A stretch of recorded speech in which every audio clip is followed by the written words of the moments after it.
की कृपा से बच गया। उसने कहा भाई गऊ को कष्ट मत देना, कोई गऊ को कष्ट दिया तो ये सजा भोगनी ही पड़ेगी। गऊ में 33 करोड़ देवता निवास करते हैं, ये बात सिद्ध करके रामेश्वर लाल ने ये चमत्कार पाया। भगवान की कृपा से आज वो जिंदा है। जब कहते हैं अभी बनता ओम विष्णु रटरे तेरा संकट जाएगा कटरे, ओ बनता ओम विष्णु रटरे। Oh,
नहीं जाएगा छटनी। प्रेम से बोलो विष्णु भगवान की जय। ऐसा नहीं समझना कि भाई ये कोई यूं ही नगीठिया मानना है। इन रेखाओं में दो रेखाएं हैं, एक धन रेखा है, एक भाग्य रेखा है। तो वो दोनों बंद रहती है और जब वो रेखाएं खुल जाती है तो आदमी मोद करता है। रेखाएं बंद रहती है तो सारी जिंदगी में वो तंगी तंगी भूलता है। कई भाया क्या करेगी क्या भाई वो आदमी आजकल मोद करेगा तो भाग्य खुल गया, क्योंकि वे भाग्य रेखा खुल गई। और ये न खुले तो सत्संग मैदान में आओ, भगवान की महिमा कीर्तन में तालियां बजाओ तो वह बंद भाग्य रेखा खुल जाए। हाँ यूं ही तो देखो लोग नाचे कूदे तालियां बजाया ही करे, तालियां भाग्य रेखा को नहीं खुले। भगवान की महिमा कीर्तन में तालियां बजावे जब वह भाग्य रेखा खुले। और कई भाई तो ग्वाड़ में बैठा ही अथाई मठले के भाग्य खुलते तो बैठे फूले के अथाई घसो बना। तो वही भाग्य रेखा खोलनी है तो भगवान के नाम कीर्तन में तालियां बजाना बहुत जरूरी है। और आप महानुभावों ने इस बात को सिद्ध करके बताया है कि भगवान के प्रति आपकी श्रद्धा विश्वास प्रेम है। श्रद्धा विश्वास प्रेम के बिना भगवान की तरफ किसी का ध्यान हो नहीं सकता। तो देखो प्रहलाद जी को हिरण्यकशिपु ने मारने के लिए एक जहर का प्याला मंगवा करके जहर पिलाया, पर भगत ने वो भगवान के अर्पण करके दिया, भगवान ने उसको अमृत बना दिया। 100 योजना वाला एक ऊंचा भवन बना करके प्रहलाद के साथियों को हिरण्यकशिपु ने उसमें बंद कर दिया। गेट बंद करके ताला लगा दिया कि 12 महीनों तक ये गेट कोई नहीं खोलेगा, ये जल करके भूखड़े बन जाएंगे। 12 महीनों तक भक्तों को उस भवन में बंद रखा और जब गेट खोल करके देखा तो आगे सब रुष्ट पुष्ट पाए। तो हिरण्यकशिपु का माथा ठनका कि ये प्रहलाद तेरा बेटा नहीं, ये तो भगवान ने तेरे लिए कोई तारी पैदा कर दिया। उसकी बहन होलिका ढूंढा आई कि मैं प्रहलाद को मार सकती हूँ, मेरे पास में अग्नि पछेवड़ा जल पछेवड़ा लोमस ऋषि का दिया हुआ वरदान है। मैं अग्नि से स्नान करती हूँ, अग्नि पछेवड़ा प्रहलाद को उड़ा दूंगी, जल पछेवड़ा मैं ओढ़ लूंगी। बड़ी भारी चिता बना करके और उसमें प्रहलाद को लेकर के बैठी मारने के लिए भगवान ने ऐसी हवा चलाई, अग्नि पछेवड़ा होलिका पर आ गया, जल पछेवड़ा प्रहलाद के ऊपर आ गया। ये भगवान का चमत्कार है। कृष्ण करंता वारे ना हुई है। जब भगवान ने भक्त को बचा लिया और होलिका जल करके भस्म हो गए तो हिरण्यकशिपु ने सोचा कि अब मैं दूसरों के हवाले इसको नहीं करूंगा, अब खुद ही मारूंगा। अग्नि से लाल खंबा करके कहा अग्नि से तू बचा है तो खंबे को पकड़ ले, मैं मानूंगा कि ये भगवान ने तेरे को बचाया। भगत खंबे के पास में जाने लगा, अग्नि की लपटें आने लगी। भगवान ने चमत्कार दिखाया, छोटे छोटे सूक्ष्म जीव कीड़ियों का नाम खंबे के ऊपर नीचे उतरते दिखा दिया। भगत ने सोचा इतने छोटे जीवों का कुछ नहीं बिगड़ रहा है तो तेरा क्या बिगड़ेगा। भगत में हौसला हो गया, भगत ने जाके खंबे को पकड़ लिया और भगत बच गया। हिरण्यकशिपु ने खड्ग लेकर के प्रहलाद को पकड़ा, उनके साथियों को मारने लगा कि पहले मारूंगा इनके साथियों को, उसके बाद मारूंगा प्रहलाद को। न रहेगा बांस न बजेगी बांसुरी। 5 करोड़ प्रलय की और भागा आकर विष। 5 करोड़ को हिरण्यकशिपु ने जान से मार डाला। 28 करोड़ भागे कि पापी के हाथ से मरना ठीक नहीं। प्रहलाद को पकड़ लिया, तेरे को नहीं छोड़ूंगा, बता तेरा भगवान कहाँ है। प्रहलाद ने कहा मेरे में, आप में तो मेरे में तो भगवान है नहीं, मेरे में होता तो मैं मार देता। क्या नहीं पिताजी, भगवान जन्म मरण से न्यारे हैं, वो मरने वाले नहीं है। मरना करना तो हमारे मनुष्यों का ये शरीर का धर्म है, वो शरीरधारी नहीं है, वो तो एक सदा है परम शक्ति है। बिन पद चलई सुने बिनु काना, कर बिन कर्म करई विधि नाना। भगवान बिना पाँव के चलने वाले हैं, भगवान बिना आंखों के सबको देखने वाले हैं, भगवान बिना हाथों के सब काम करने वाले हैं। और जो करते हैं उसके लिए किसी से उनको हुक्म लेने की जरूरत नहीं, स्वयं वो हुक्म के मालिक है। हुक्म धनी के पान भी डूबे, शिवा तीर ऊपर आवे। हाँ देखो सजनों, ये विष्णु का नरसिंह अवतार हिरण्यकशिपु ने देखा। ब्रह्मा ने मेरे को कहा था ऐसे रूप से डर करके रहना, वो डर तेरे सामने आ गई, ये तेरा काल। भागने लगा, विष्णु जी ने पकड़ लिया, ब्रह्मा के वरदान पूरे करवा करके गेट के बीच में पैरों पर लेकर के बड़े बड़े नख बढ़ा करके हिरण्यकशिपु का उदरचीर करके खत्म किया। प्रहलाद जी पास में खड़े, पिता की दुर्दशा देखी, आंखों में आंसू आए। देखो प्रहलाद को मारने वाला उसका पिता हिरण्यकशिपु दुष्ट भगवान का नाम नहीं लेता था और लेने वालों को जान से मारता था। उस पिता के लिए भी प्रहलाद के हृदय में कैसी दया, क्योंकि वो भगवान का भक्त था, इसलिए उसके हृदय में दया थी। वो इस बात को समझने वाला था कि पिता अज्ञान में, इनको ज्ञान नहीं है, भगवान की कृपा होगी तो भगवान ही बेड़ा पार करेंगे। आज बेड़ा पार का समय आ गया तो हाथ जोड़ के विष्णु जी के सामने उपस्थित हुए, प्रणाम किया। मेरे पिता को इतनी बेरहमी से मत मारो। विष्णु चाटने लगे, भगत मैं तेरे पर अति प्रसन्न हूँ, माँ माँ माँ। बार बार विष्णु जी ने कहा तू मांगेगा तभी ठीक है। तो प्रहलाद जी ने सोचा विष्णु जी के दर्शन तो लाखों वर्ष में तपस्या करने के बाद ही नहीं होता है, आज वो दर्शन तेरे को हुआ है, भगवान की अपार कृपा है। और विष्णु जी कह रहे मांग तो फिर मांगना तो चाहिए। 33 करोड़ हिरण्यकशिपु के साथी पर कहते यतो धर्म स्ततो, जिनके पास में धर्म होता है उसकी विजय होती है, जिनके पास में पाप अधर्म होता है उनकी दुनिया में हार होती है। और वरदान मिल गया उसके बारे के जीवों के उद्धार का। विष्णु जी ने कहा भगवान पर भरोसा रखना होगा, भरोसे के बिना कोई बात नहीं बनेगी भगत। हाँ बारे हमका बिछड़िया भगवान बिलासी, बारे हमका बिछड़िया भगवान बिलासी, तुम विश्वास कर। बारे हमका बिछड़िया भगवान बिलासी, तुम विश्वास कर। भाई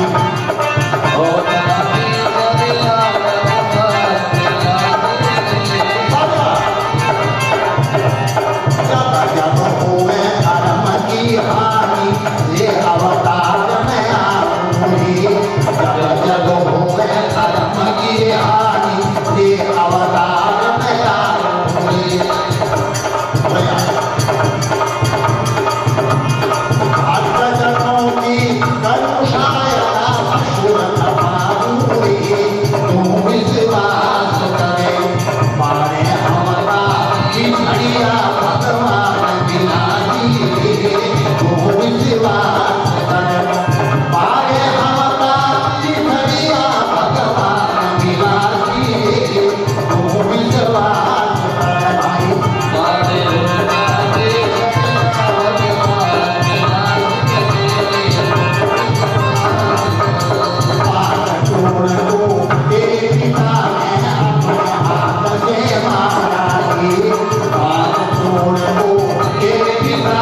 युगल अवतार कहते हैं, कलयुग का आखिरी कल के अवतार।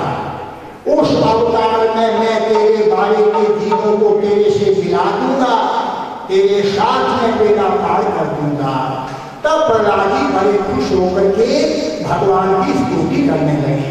सजनों, जब जाम्बोजी सम्राटल पर आए तो जाम्बोजी ने ये आवाज लगाई, भारताले हरत आई अजबित मांजो धनो।